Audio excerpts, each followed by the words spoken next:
The best way to challenge status quo and spark innovation is get curious. Channel your inner 8-year-old and get really curious. It's the innovation whisperer herself. She was a top innovator and intrapreneur at Cisco. Now she's an author, speaker, and consultant. She wrote the anticipated book, Cake on Tuesday. Cake on Tuesday. Cake on Tuesday.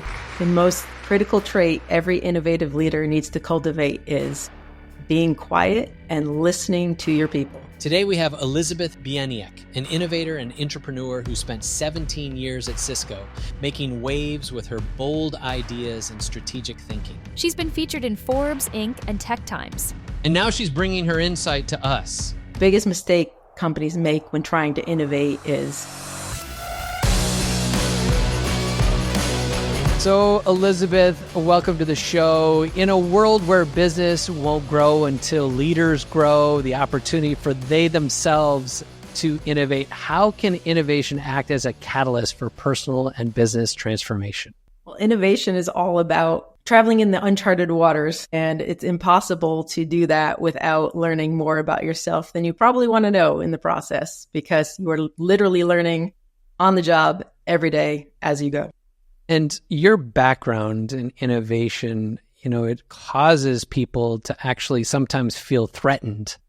Great idea you've got, and especially in a large company, and it threatens other organizations. What are some of the ways that leaders can face that kind of scrutiny or that kind of pressure in a healthy fashion? The modern leaders have it rough. They're constantly getting the pressure to innovate for the long term, yet deliver for the bottom line for the immediate quarter. That's a really hard juggle. But I like to always think of it as translating it into something that a busy leader can wrap their head around and care about today. And it's a little bit of trading on FOMO. It's here's what you're building today. Great. This is what you could do. A small amount of investment is going to help you focus on this area for the future. And wouldn't it be great to be that leader who said they saw the signs, they got in early, they didn't miss this wave or this opportunity. And you make it really easy to say yes. And that sort of teaser, you don't want to be left out on this. This is beautiful because this is setting up our whole conversation. You came from this corporate world with a pedigree, I suppose, in this large organization space. And you decided to make a shift to this entrepreneurial world. And you've written a book, Cake on Tuesday. We're going to talk a little bit more about that today. And in so, can you share the story behind your journey from innovation and what's inspired you to write this book, Cake on Tuesday? Sure. I fell into this world. My original working title for this book was about being an accidental entrepreneur. It was not something I set out to do, but I think most great stories start out by accident. And once I started going down this rabbit trail, it was really identifying an opportunity and then proposing hey, what if we did this to look into the next step? And then getting a little bit of runway. Okay, what if we looked into this to get into the next step? And before you know it, time has passed, years have passed, breakthroughs have occurred. It was a little bit accidental in that process and that journey. But going through it, it's one of those things, I don't know if I would have done it if I knew what I was getting into, but because it was, the throw you frog in the pot and turn it up and you slowly get warmer and warmer.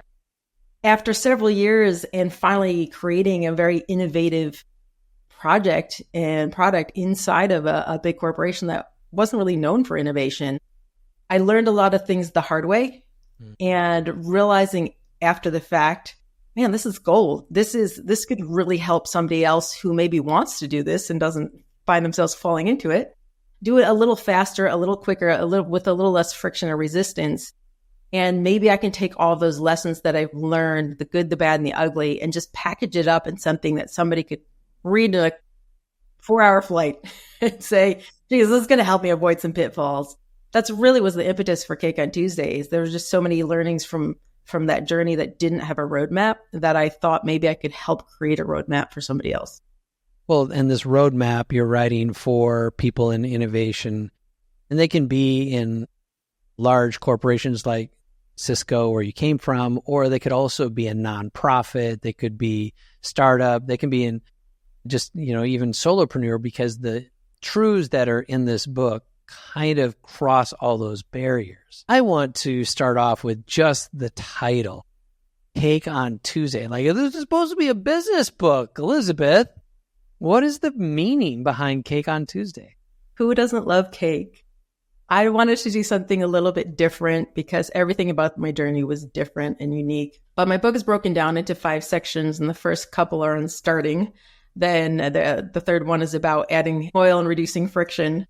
And this chapter, Cake on Tuesday, is in that third section about adding oil, reducing friction. And it's really once you've gotten through that major hump to get moving and you have momentum, you've overcome inertia. A lot of times people can say, great, I'm making progress. Now I can start I can coast a little bit here. There's no such thing as coasting. It's usually in that part when you're first building momentum that you really need to double down and make sure you are going around with your sandpaper and your oiling can and helping to make everything flow more smoothly. And one thing we ran into in our project, once we got past the exciting start of it all, and we weren't yet to that satisfying conclusion, we're in that middle slog, we were realizing we didn't have a major milestone that the team could really get excited about. We'd already delivered on some things. We had our first wins, which was great. But now we're working on fine-tuning and experience. And fine-tuning can be boring. It's hard to get jazzed about like, hey, this is slightly better than it was 3 months ago. Yay! Yeah. Well, the Cake on Tuesday came about from a conversation with my ops manager at the time. And we were talking about how do we create excitement when there's really not a big milestone to get excited about. And she came up with this idea of creating what she called the Wheel of Winning. It's very Wheel of Fortune style. Yeah. Put people's names on a wheel. She's like, we're going to spin that at the end of our staff meetings, lands on somebody's name, and whoever's name it lands on, they're going to be the winner for the week. Like, cool. What do they win? And we had a virtual team that was spread out across multiple countries, 9 hours difference in time zones. So we were all over the place. And so we ended up like, let's just send them a cake. Everybody likes cake. Let's just send a cake. And so we started adopting that at the end of our staff meetings, and our staff meetings were on Tuesdays. So at the end of the staff meeting, we'd spin the Wheel of Winning, and if it landed on your name, 2 days later, you'd get a rainbow cake that showed up in the mail for no reason. And it was just a way to celebrate the moments. In between the big moments, celebrate the little moments. In full disclosure, you and I have worked together now several months, and it's been kind of an honor to watch you on this journey. And writing the book and getting it, to a publisher and following all the trajectory was one piece. But now you're building out a website, picking out brand colors, getting a logo, and like all the things of actually building the business, right? Even, getting business cards. Well, now you're a full-fledged entrepreneur and you're spinning up the opportunity to speak into other businesses, speak into other leaders, and to pass along what you've known. Some of the things that come to mind are from your book. You talk about challenging status quo. But before we get into the book part of status quo, what do you feel like for Elizabeth has been challenged to get past the status quo that you once were? I think once you are successful in something in your career, it's really easy to lean on that and just do more of the same. You get known to be the person that does X, and you're like, I can do that. I think I've got that figured out. I've got a model, I got a process, I have a system. And so it's really easy to just keep doing that. But I'm a firm believer in every person has a passion for a reason, has a calling for a reason. Usually you are most fulfilled when you're living out that calling, but also usually you are most uncomfortable when you're living out that calling. And I think there is a disservice in getting too comfortable. So for me, this was a little bit of, drinking my own champagne, if you will, of if I encourage other people to shake things up and break the status quo and move beyond that, I should listen to myself and apply that to my own life. And I got to that point where I've done this inside of a big tech organization more than once. I could do this again. But wouldn't it be more empowering? Wouldn't it be a better multiplication factor if I could help other people do this inside of their organizations and not just be me getting another win, that satisfaction of helping other people find their win? I think that's what is really my calling right now and what I'm focused on and what gets me excited. It's uncomfortable, but it's exciting. And you were with Cisco 18 years? 17 years? A lot, right? Yeah. So you've been there for all the things, and you've been through different seasons. And when you follow the trajectory of 17 years, I mean, there's lean times and there's fat times, and you go through all the stuff. Part of innovation is navigating those challenges. And again, doing whatever it takes to break the status quo. And sometimes these ebbs and flows are a good thing. One of the things you talked about in your book is learning to be disagreeable and pushing against the status quo in order to innovate.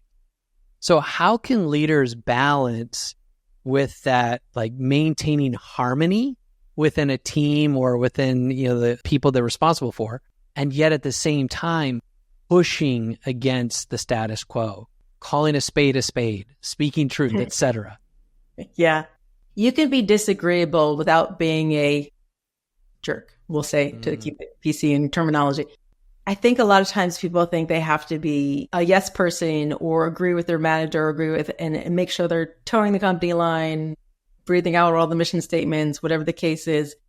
Otherwise, they're not being a good employee. This whole concept of intrapreneurship and shaking things up from the inside out, I always like the idea that your mission to be a good employee is to do what's best for the company. And oftentimes that does mean being the dissenting voice, not from a point of being confrontational, argumentative, and just want to hear yourself talk, but from a point of making something better. And I think when people know where it comes from, the place that it comes from, it can be received much more easily. But there's a quote I heard when I was a kid that always stuck with me. That was, if two people always agree, one of them is not necessary. And that always resonated with me, because you'd at times see people who are like, the boss says X. I think that's the wrong idea. It's not going to work. I wish they could be paid, but I'll do X. The boss says X. You're not being a good employee. That's not good for you. It's not good for your boss. It's not good for the company. It's not good for your customer.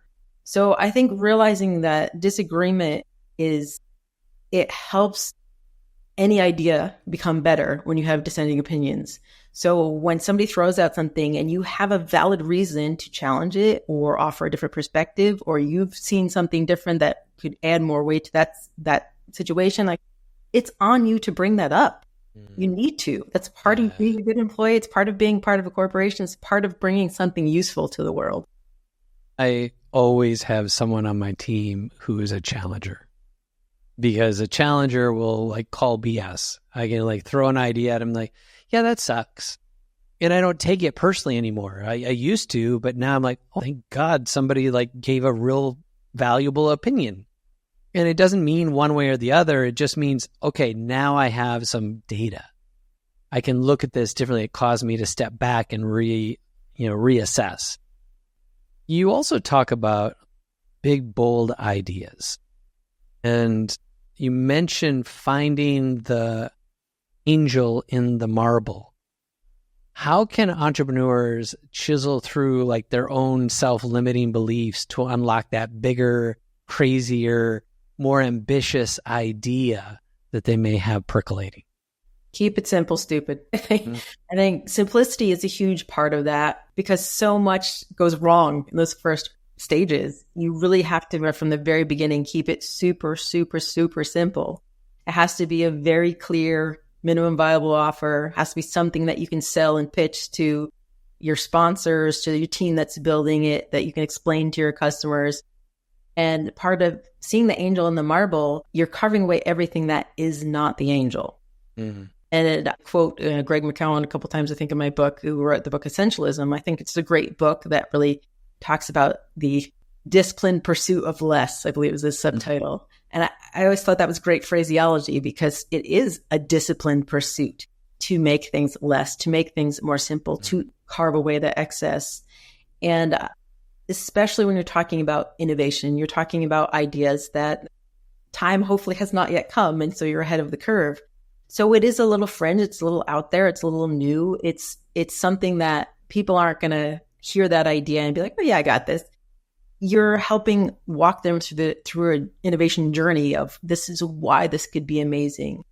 And the simpler you can keep that, the better. So setting your angel free is you have to be able to see that vision, distill it down to its simplest form, and then be able to explain that to multiple audiences in a language that they can receive. When it comes to big goals, when it comes to life and business and curveballs, all of these different things, what's your advice on balancing detailed planning with the need for agility and change? I am a big planner when it comes to where I want to go, directional. Well, it may be a little fuzzy on the details, but I'm big on planning.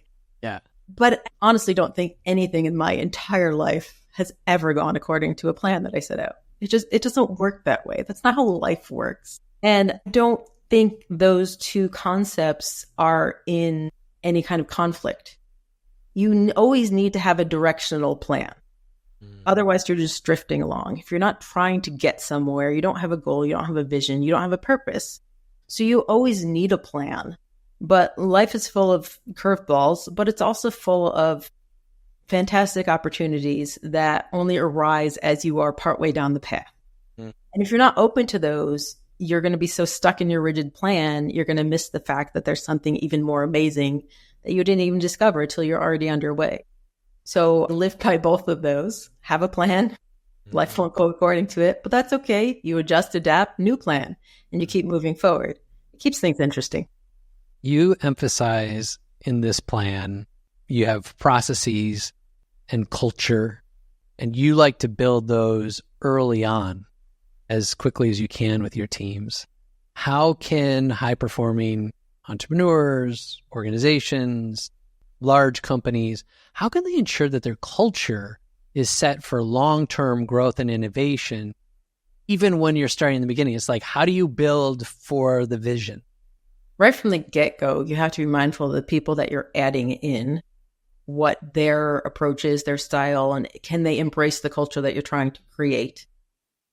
And you also have to ensure that your process is set up to create a repeatable culture that you don't say, a lot of times you have these things like, oh, I have an open door policy, and then that person's never available kind of a thing. There's lip service and there's actions. So you have to make sure that everything in your process, your defined process, actually lines up to how things operate.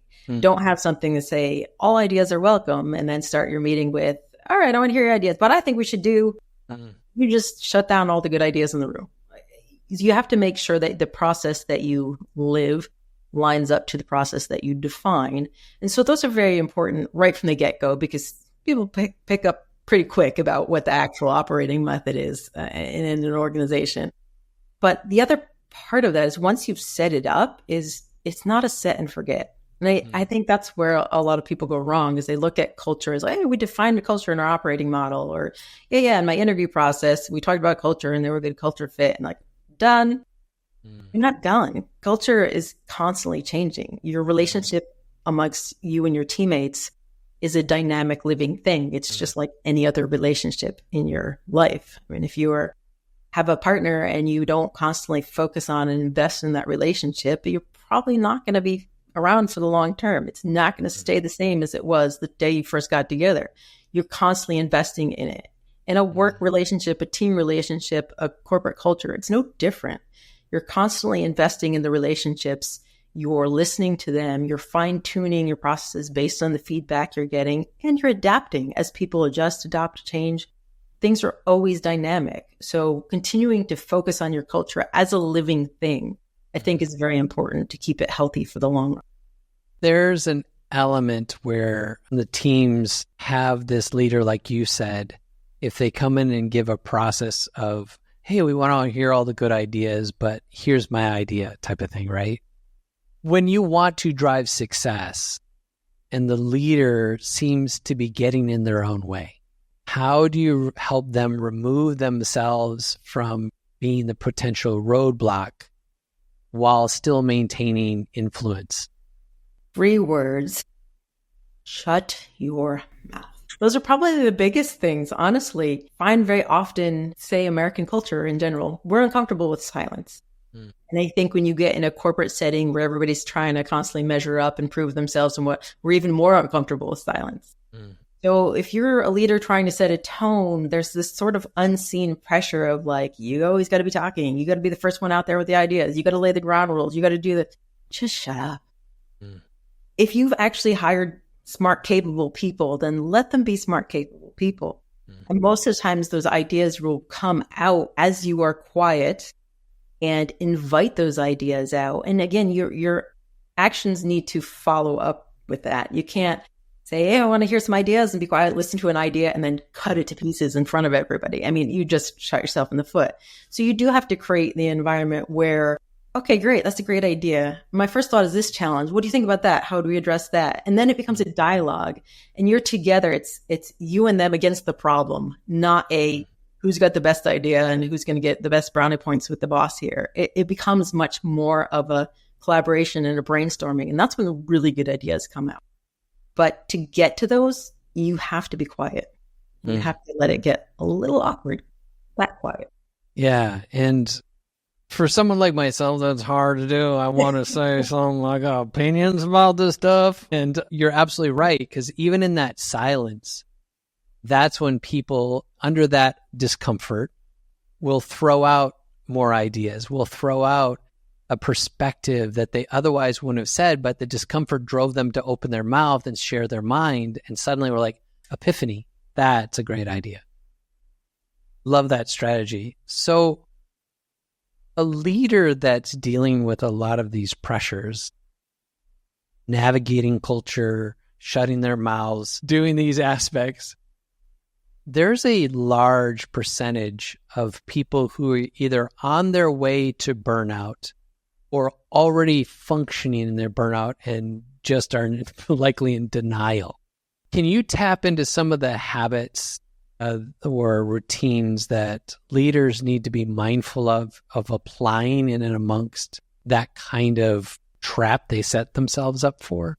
The last section in my book is titled Insights from the Rear View Mirror. And it was things that I probably didn't notice while I was heads down building something. But when it all came to fruition and you look back and like, wow, that was quite the journey. There's certain things you see from that perspective that make more sense. And I think that's when I really took away how important it was and is to focus on yourself, protect yourself, think of yourself as an investment. That a lot of times people will look at their calendar and say, you know, I've got to, especially as a leader, I need to make sure I'm carving out a certain amount of time to always be open and available for my team. And I've got to make sure I'm first in, last out and all these things. They're like, I need to really be supporting my team. And they look at it as like, well, what are you doing for yourself? When's the last time you just went for a walk? When's the last time you just thought about this? I went through one season of this project where I blocked off every Monday for nothing other than, I think I put on my calendar's planning. I spent most of those Mondays on the floor in my office with papers spread out, just thinking about how do I create systems here? What if I move these things all around? What could I do? And I think our output was so much better because of that, because I took time away to just think and reflect and think, is this working? Is this not working? So rather than spending all this time hurtling down, making one path and making things really efficient to go in the wrong direction, you have to stop and pause and think and pulse check and get your head above the trees. Are we going the right way? Before we make this really efficient and solidify this, let me stop and think. And if something doesn't feel right, you have to listen to your gut, because especially when you're in innovation, a lot of times you're going somewhere that nobody's boldly go or no one has gone before. And you don't have a roadmap. You don't have somebody like, hey, when you got there, what did you do? Nobody's gotten there. So you're figuring it out as you go. So if you don't have those chances, just kind of stop and reflect and think, okay, we weren't expecting this. This is different. Let's take a pause. Let's think about this. All right. Is this still align? Are we still going the right? How do we adjust now? And you have to take time for those. I mean, taking time on your calendar to think, it's not a luxury that you don't have time for. It's a necessity that your team needs you to do. Yeah.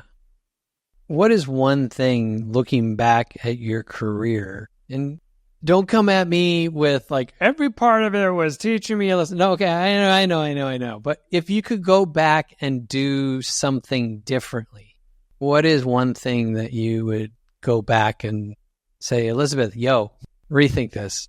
I think if I frame that in the way of like, what would I tell my younger self at some point? I would have told myself much earlier, nobody has all the answers and everybody to some extent is just winging it.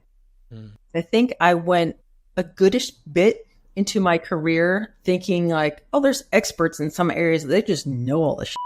And it took me probably well into my 30s or 40s, I'm not sure, to realize everybody to an extent is just winging it. And when you realize that, it gives you a huge relief to realize I don't need to have all the answers. I don't need to be an expert in all these things. Nobody else is either. And if they say they are, they're fronting. We're all in this together. So it makes it so much easier to ask for help, to ask for advice, to admit you are wrong, to change direction, change approach, change everything. So I think if I were to do something differently, I would be able to grab onto that epiphany like in my 20s, somewhere earlier in my career, because I think that would have helped move things along a little quicker in some stages. And if there was one piece of advice that you could give, whether it be the entrepreneur that's in the trench or whether it's that corporate leader that's in the trench, if it's, whoever, they're looking to innovate and elevate both their business and their personal growth, what would you tell them they should be doing? Be careful who you listen to, and from both sides. I think on the one hand, you definitely need people in your corner who are for you, but give you really brutally honest feedback and help challenge your ideas, help sharpen your ideas, help you find direction, help you know when you're screwing up. You need that. But the flip side of that, not all advice is good advice. And specifically, again, in innovation, where you're going into uncharted waters, people can't lead where they haven't been. So you need to be mindful that there are times where you need to go it alone. So check what people are saying, take the advice, check it against other feedback sources, see if it holds true. But if you're really getting feedback in one direction and you feel down to your core, I need to go this way, listen to your gut. There's times that you really need to trust that, because you might have some inspiration or wisdom that other people don't have, and just check into that. So people want to get your book, Cake on Tuesday. Where can this audience go to find your book, and how do they follow you? My book right now is available for pre-sale at Amazon. You can find it there under Cake on Tuesday, which is probably a lot easier to spell than Elizabeth Bieniek. It's also available most places that books are sold, Barnes & Nobles, lots of others as well. The audio version will come out on October 15th, which is my official publication date. You can follow me on LinkedIn. And I am very newly have started getting into all of these social medias. So I am now on X and Instagram at Cake on Tuesday. I love this. I love it. Elizabeth, so proud to be on this journey with you. So proud of the leader that you've been, but even more proud of the leader you're becoming in this. Stepping into your power, stepping into this meaning and contribution, and turning all of this expertise into something that's paying it forward. Setting people free and making their path so much smoother, so much easier, so much faster. Thank you for what you do, Elizabeth. And if anybody wants to meet an incredibly powerful and charming leader and guide for innovation with their organization, I highly recommend Elizabeth for a call. Get in touch with her. Elizabeth, thank you so much for being a part of the show. Thank you.